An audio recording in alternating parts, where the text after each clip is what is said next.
Bendiciones con todos. Tema 85 de las verdades de la palabra de Dios. Seguimos hablando en el libro de Génesis. Hoy vamos a hablar el agua del diluvio moldea la tierra. Y vamos a leer Génesis capítulo 8, versículo del 2 al 4, que dice lo siguiente.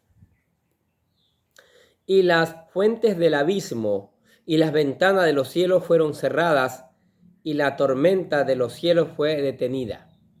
Y las aguas retrocedían sobre la tierra, yendo y volviendo, y decrecían las aguas al final de 150 días. Y el arca descansó en el séptimo mes, en el día 17 del mes, sobre las montañas de Ararat. Tremendo, ¿no?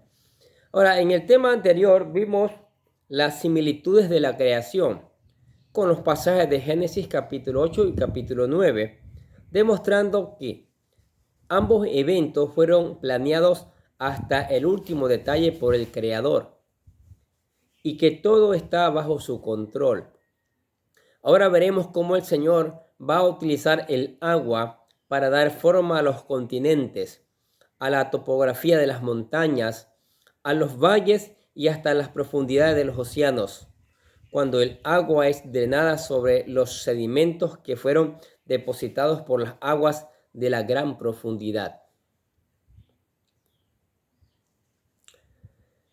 El versículo 2, y las fuentes del abismo y las ventanas de los cielos fueron cerradas y la tormenta de los cielos fue detenida.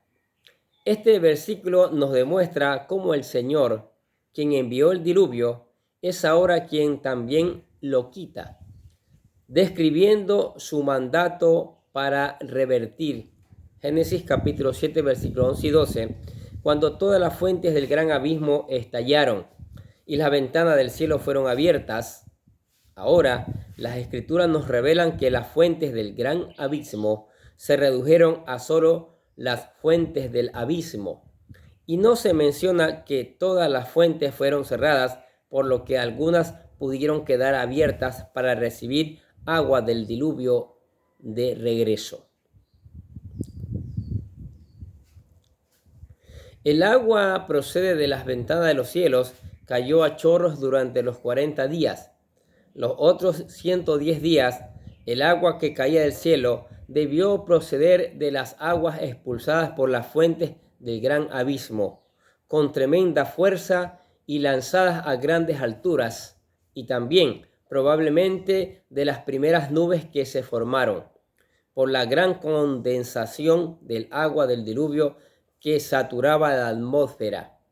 Esto formaba terribles tormentas que se detuvieron cuando el viento del Señor fue enviado para calmar toda esta tempestad y empezar a secar la tierra. Segunda de Pedro capítulo 3 versículos 5 y 6 dicen: pues cuando dicen esto, no se dan cuenta de que los cielos existían desde hace mucho tiempo, y también la tierra, surgida del agua y establecida entre las aguas por la palabra de Dios, por lo cual el mundo de entonces fue destruido, siendo inundado por el agua. En Job capítulo 38, versículo del 8 al 11, el Señor le dice a Job que Él puso puertas para contener las aguas durante la creación, y entendemos que permitió que fueran abiertas durante el diluvio, y así brotaron las aguas del abismo. Después de este juicio, ahora está cerrando otra vez las puertas y las está reforzando con barras para mantener a los mares y océanos en sus límites, para que no inunden a los continentes. Esto se mantiene vigente hasta nuestros días, por lo que es mentira que el calentamiento global vaya a derretir los polos y que las áreas costeras vayan a inundarse. El Señor no mueve los límites de los océanos. Esto no puede ocurrir. Job capítulo 38, versículo 8 dice: ¿quién contuvo mediante compuertas el mar cuando irrumpiendo salió del vientre? Y Jeremías capítulo 5, versículo 22 dicen: a mí no me temerán, dice el Señor, no temblarán delante de mí, que puse la arena como límite del mar, por decreto eterno, que no lo podrá traspasar. Se levantarán sus olas, pero no prevalecerán. Rugirán, pero no pasarán. El límite del mar es la arena. ¿Sí? No tienen que hacer muros para detener el mar. No, la arena. Dios sabe por qué. El versículo 3 dice, y las aguas retrocedieron de sobre la tierra, yendo y volviendo, y decrecieron las aguas al final de 150 días.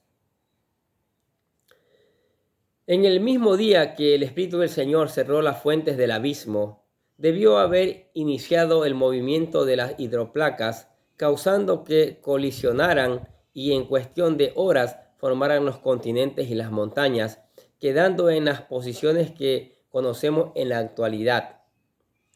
Por cada kilómetro cúbico de tierra que se elevó sobre las aguas del diluvio, se drenó 1 kilómetro cúbico de agua hacia las cuencas oceánicas. Esto hizo que las aguas retrocedieran, yendo y volviendo, muy violentamente, debido a los movimientos masivos de los continentes y océanos.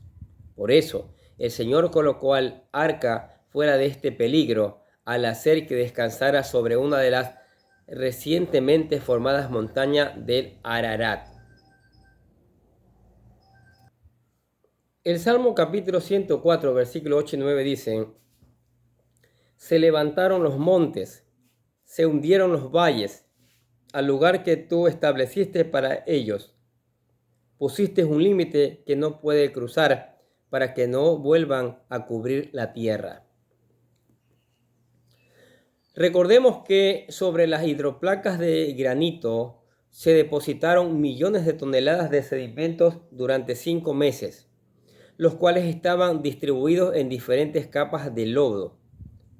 Cuando colisionaron estas capas de sedimentos, se torcieron, doblaron y plegaron y se retorcieron. Con el tiempo se secaron y se convirtieron en las capas de roca sedimentaria que encontramos en todo el mundo. Estas capas de roca tienen formas muy caprichosas. Algunas están dobladas en ángulo recto. Esto desafía la teoría del uniformismo, en donde supuestamente tomó millones de años formar estas capas de rocas, porque estas rocas se romperían antes de tener un doblez tan pronunciado. En el Gran Cañón del Colorado podemos observar la acumulación de sedimentos que se depositaron sobre las hidroplacas con unos 1.2 kilómetros de profundidad promedio. Esto sepultó cualquier rastro de las civilizaciones antediluvianas bajo toneladas de tierra. La separación entre los sedimentos y las hidroplacas de granito está marcada por la gran discordancia, que es un término de geología que para referirse a un gran cambio en las condiciones en que se produjo el depósito de las capas de roca. Esta discordancia es visible por todo el mundo. Job capítulo 12, versículo 23 dicen, Él multiplica las naciones y Él las destruye, esparce las naciones y las vuelve a reunir. Dios lo hace. Todos los fósiles a nivel mundial se encuentran por encima de esta capa. Por eso también es llamada la interfaz cámbrico-precámbrico, porque de acuerdo a la teoría de la evolución, marca la explosión de la vida con rastro de seres vivientes durante el periodo cámbrico. Y por eso no se encuentran fósiles a mayores profundidades por debajo de la gran discordancia. Con estas teorías niegan que los fósiles que hoy encontramos en realidad pertenecen a los animales antediluvianos que vivían al mismo tiempo y que fueron sepultados en diferentes capas de sedimento durante la inundación. Por cierto, los nombres de las capas geológicas generalmente provienen del nombre del área en donde se encontraron. Por ejemplo, cámbrico se deriva del área de Cambria, en donde el latín de Gales. Génesis capítulo 6, versículo 17 dicen: y yo, he aquí que yo traigo un diluvio de agua sobre la tierra, para destruir toda carne, en que haya un espíritu de vida bajo del cielo. Todo lo que hay en la tierra morirá. Entre las evidencias del diluvio que las teorías geológicas evolutivas no pueden explicar están: la existencia de enormes capas de arena por toda la tierra, transportadas por el agua del diluvio sobre continentes enteros. Recientemente se descubrió que la arena de Arizona y de Colorado provienen de Pensilvania, Nueva York y de Canadá. La fotografía muestra montañas de arena del Parque Nacional Grandes Dunas de Arena en Colorado, a kilómetros de la costa. La teoría de la evolución no puede explicar cómo esta arena fue transportada por más de 1000 kilómetros. ¿Qué les parece? Cuando las masivas cantidades de agua del diluvio pasaron a gran velocidad, crearon las extensas mesetas o altiplanicies al devastar la superficie de los sedimentos blandos, asilándolos y dejando un terreno plano a su paso.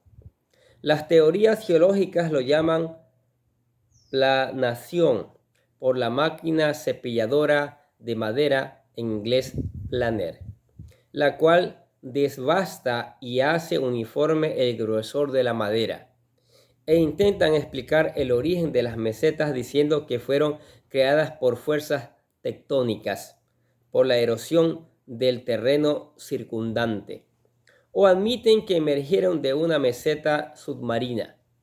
Buscan explicaciones con todo, menos que fueron creadas por las aguas del diluvio, siendo que estas mesetas constituyen los países más comunes de la Tierra. Alrededor del 60% de África está formado por mesetas. Isaías capítulo 40, versículo 4 dice: todo valle será rellenado, y todo monte y toda colina rebajados. Lo torcido será convertido en llanura, y lo escabroso en amplio valle. Es lo que el Señor hace. Las aguas continuaron retrocediendo, provocando que grandes y masivas cantidades de agua se desplazaran rápidamente, cortando los picos de diferentes cadenas montañosas, como los picos de granito de las montañas en Montana. ¿Qué fenómeno tiene la suficiente fuerza como para devastar el granito sólido de las cimas de estas montañas? La teoría de la evolución tampoco tiene una respuesta para esto, por si acaso. Isaías capítulo 54, versículo 10 dice: porque los montes serán quitados y las colinas temblarán, pero mi misericordia no se apartará de ti, y el pacto de mi paz no será quebrantado, dice el Señor, que tiene compasión de ti. Y Salmos capítulo 95, versículos 4 y 5 dicen: porque en su mano están las profundidades de la tierra, y las alturas de los montes son suyas. Suyo también el mar, pues él lo hizo, y sus manos formaron la tierra. Cuando las hidroplacas colisionaron y se elevaron sobre las aguas, el drenaje del agua arrastró parte de los sedimentos de lodo blandos que escurrieron por las mesetas y altiplanicies, erosionando su topografía, y formaron cañones profundos tanto sobre la tierra como en los océanos. Las aguas del diluvio formaron más de 3000 cañones por todo el mundo, entre ellos el Gran Cañón del Colorado, que no pudo ser formado por el río Colorado, porque la altura del río cuando llega al cañón está muy por debajo de la parte superior del cañón, y lo que hace imposible que pudiera erosionar a la mayoría de las capas superiores de esta bella formación. Salmos capítulo 97, versículo 5 dicen: los montes se derritieron como vocera delante del Señor de toda la tierra. Fue el Señor que hizo todo esto. Versículo 4 de Génesis 8. Y el arca descansó en el mes séptimo, en el día 17 del mes, sobre las montañas de Ararat. Ahora, el arca descansó. Existe un juego de palabras en hebreo con las palabras Muak, descansó, y Noak, Noé. El verbo Noak significa descansar, reposar, depositar, hacer descender, asentarse, permanecer, etc. Y es la raíz de donde se deriva el nombre de Noé, que significa traer descanso, consuelo, alivio, confortar, como lo vimos en nuestro estudio de Génesis capítulo 5, introducción y mensaje escondido. Es como si estuviéramos diciendo en hebreo que el arca, Noé descansa sobre una montaña de Ararat. Además, en la segunda referencia al descanso después de Génesis capítulo 2, versículo del 2 al 3, cuando el Señor descansó en el séptimo día, después de haber terminado su creación, ahora el arca con los representantes de su creación también descansan de las aguas del diluvio.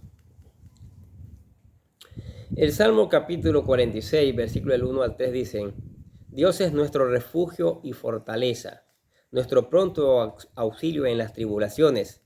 Por tanto, no temeremos aunque la tierra sufra cambios, y aunque los montes se deslicen al fondo de los mares, aunque bramen y se agiten sus aguas, aunque tiemblen los montes con creciente enojo. Este pasaje apunta a nuestro Señor Jesucristo, porque nos enseña que los pasajeros cansados y cargados del arca pueden descansar en Jesucristo. Mateo 11:28. En la roca, que también Jesucristo, Mateo 7:24, 16:18 y 1 Corintios capítulo 10, versículo 4, capítulo 3, versículo 11 y Deuteronomio capítulo 32, versículo 4 y versículo 18. En el momento preciso, el arca reposó sobre la roca de salvación. Salmos capítulo 18, versículo 2 y versículo 46. Esta fortaleza de roca será su alto refugio. Isaías capítulo 33, versículo 16. Existe simbolismo que nos recuerda que la montaña de la casa del Señor será establecida como la cabeza de los montes. Miqueas capítulo 4, versículo 1. La lección es que Jesús sea el descanso para su corazón, porque no va a encontrar descanso en las soluciones del mundo. Cristo es el único quien nos puede librar del juicio de Dios. Leamos Mateo capítulo 7, versículos 24 y 25. Jesús dice: Por tanto, cualquiera que oye estas palabras mías y las pone en práctica, será semejante a un hombre sabio que edificó su casa sobre la roca, y cayó la lluvia, vinieron los torrentes, soplaron los vientos y azotaron aquella casa. Pero no se cayó, porque había sido fundada sobre la roca. En el séptimo mes, el día 17, dice el versículo, fue sepultado y luego resucitado al tercer día el Señor Jesucristo. Acuérdense. Según el judío Nahmanides, conocido como Rambán, el calendario en los tiempos de Noé inicia el 1 de Tishri, por ser el aniversario del primer día de la creación, y no fue sino hasta el éxodo de Egipto cuando Dios ordenó a Moisés que el calendario empezara el 1 de Abib, como un nuevo comienzo por los milagros de la Pascua. Por lo que el séptimo mes, de acuerdo a esta tradición judía, corresponde al mes de Abib o Nisán. La mención de esta fecha en el pasaje del diluvio toma un nuevo simbolismo, porque el 17 de Abib es el aniversario en anticipación de la resurrección de nuestro Señor Jesucristo. Todo está perfectamente diseñado. Y aquí nos habla del nuevo comienzo de la humanidad en Cristo. ¿Puede ver más información?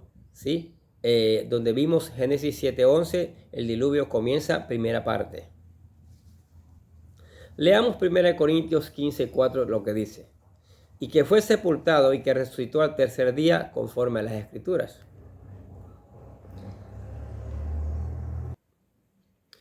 Juan capítulo 11, versículos 25 y 26 dicen, Jesús dijo, yo soy la resurrección y la vida. El que cree en mí, aunque esté muerto, vivirá. Y todo aquel que vive y cree en mí, no morirá eternamente. Le dice, ¿crees esto? Ahora, la frase sobre el monte Ararat. En el día 150 del diluvio, ¿sí?, el espíritu o viento del Señor inició los eventos que provocaron el retroceso de las aguas, a cerrar las fuentes del abismo y hacer un viento que secara toda la humedad ambiental. Esto a su vez debió haber dado inicio al desplazamiento de las hidroplacas. No podemos imaginar los cambios tan impresionantes, violentos que esto causó. El Salmo capítulo 90, versículo 2 dice, antes que naciesen los montes y formases la tierra y el mundo, desde la eternidad hasta la eternidad tú eres Dios. La formación de montañas de Ararat tuvieron que colisionar las hidroplacas euroasiáticas de la Arabia y de la África. Y al momento preciso, cuando las montañas de Ararat se estaban levantando, las aguas que transportaban el arca descendían, permitiendo que el arca descansara sobre la montaña, como si la hubiera depositado o atrapado en su pico, evitando así que la turbulencia de las aguas que iban y venían dañaran el arca y a sus tripulantes, porque en otras partes la colisión de las hidroplacas también estaban formando las montañas de los Himalayas, incluyendo el monte Everest, las cordilleras de los Andes, los Alpes, las rocallosas y los continentes estaban siendo moldeados por las aguas del diluvio con violenta fuerza y movimientos sísmicos, tomando su forma muy similar a lo que hoy conocemos. Qué tremendo, ¿no? Como hace Dios, como Dios hace todo con plena sabiduría. Yo no sé por qué personas no quieren buscarlos, por qué personas niegan la existencia de Dios. Qué tristeza que da saber eso. También el agua estaba desplazando hacia las cuencas oceánicas, dando forma a los mares y océanos, mientras que otra parte del agua se empezó a filtrar para formar los montes acuíferos subterráneos, los mantos. Salmos capítulo 121, versículo 1 dicen, alzaré mis ojos a los montes, ¿de dónde vendrá mi socorro? Ararat es una región central en Armenia. El arca descansó sobre los montes ubicados dentro de esta región. Las escrituras no especifican exactamente cuál montaña de Ararat descansó el arca, y se han desarrollado múltiples teorías de su ubicación. Pero como veremos en los estudios posteriores, con el favor de Dios y su sabiduría, se cree que este pasaje se refiere a la región montañosa de lo que ahora es Armenia, al este de Turquía, que en el Targum de Jonathan se agregó que el séptimo mes corresponde al mes de Nisan y que el arca descansó en una montaña de Armenia, en la que se edificó una ciudad, como dice Isaías capítulo 37, versículo 38. El nombre Ararat significa montaña de descanso, la maldición revertida, precipitación de una maldición. La raíz es sánscrito, Arhawarta, significa tierra santa. El nombre Armenia tiene los mismos significados que Ararat. ¿Qué les parece? El Salmo capítulo 36, versículo 6 dice, tu justicia como los montes de Dios, tus juicios abismos grandes, oh Señor, al hombre y al animal conservas. La montaña que tradicionalmente se señala como aquella sobre la cual descansó el arca se llama Arat-Dak, la montaña de los dedos. Su cumbre consta de 2 picos, El más alto tiene 4 kilómetros y el otro 4 kilómetros de altura sobre el nivel del mar. En nuestro siguiente tema continuaremos analizando el largo periodo de espera que tuvieron los tripulantes del arca para poder asegurar que era seguro bajar de ella, mientras que la tierra surgía de entre las aguas y se secaba para poder sostener la vida de plantas y animales. ¿Qué les parece estas verdades de la palabra de Dios? Cómo la misma palabra nos va narrando todos los acontecimientos, cómo Dios va haciendo todo perfectamente perfecto, ¿sí? Ahora usted dice, yo quiero seguir a ese Dios que hace todo perfecto, que hace todo maravilloso. Tiene que decidir entregar su corazón y su vida a Él. Sí, arrepentirse de todos sus pecados y buscar ser un verdadero hijo. Nosotros le presentamos aquí la oración para aceptar a Cristo, que le llamamos la oración de fe. Repítala con todo su corazón, buscando convertirse a un hijo de Dios. Dice, querido Dios, sé que soy un pecador y que nada de lo que hago puede hacerme ganar el cielo o la vida eterna. Creo que Jesucristo murió por mí, derramando su sangre para lavar todos mis pecados para ser redimido, y que se levantó de la tumba al tercer día. Ahora mismo lo recibo como mi Salvador personal, confiando solamente en Él como mi único camino al cielo. Señor Jesús, séllame y lléname con tu Espíritu Santo y escribe mi nombre en el libro de la vida para ser salvo. Y decimos gracias, amado Padre Celestial, por regalarme la vida eterna. ¿Aceptó a Cristo? Muy bien, es la mejor decisión que usted ha tomado en toda su vida. Ahora le animamos para sostenerse en Cristo, que venga a meditar en la palabra de Dios. Venga a meditar en la palabra de Dios. Deje que la palabra de Dios le enseñe. Deje que la palabra de Dios le capacite, le dé entendimiento, le dé sabiduría. Busque aplicarla, obedecerla y por qué no predicarla también a otros que necesitan saber estas verdades. ¿Sí? Tenga tiempo de alabanza. Alabe al Señor por sus proezas. Mire, todo lo hace perfecto. Y converse con Él a través de la oración. No se preocupe que Él le va a escuchar y le va a responder. Y le invitamos a la iglesia para que venga, traiga a su familia y juntos seguiremos aprendiendo las verdades del Señor. Amén. Oremos. Padre, gracias por tu palabra. Qué cosa más maravillosa que tu palabra, que nos revela el principio y el fin, que nos revela los fracasos y los éxitos, que nos revela tu majestad, tu grandeza, que nos revelas cómo el hombre cayó, pero tú al mismo tiempo levantaste, creaste un pacto, un plan de salvación para salvarle, mi Dios. Qué maravilloso que eres tú, qué maravillosa que es tu palabra, Señor. Por eso te alabamos y glorificamos tu nombre y te bendecimos. Y pedimos que esta palabra no regrese vacía, que esta palabra tenga una cosecha para gloria de tu nombre y para testimonio del mundo, Señor. En el nombre de Jesús te damos gracias por tu palabra y decimos amén. Y los bendecimos a ustedes que escuchan la palabra de Dios. Sigamos escuchando, sigamos poniendo en práctica, sigamos reenviando esta palabra a otros que necesitan conocer estas verdades del Señor. Necesitan conocer estas verdades. Nosotros de acá les deseamos que tengan un día pero lleno de bendiciones.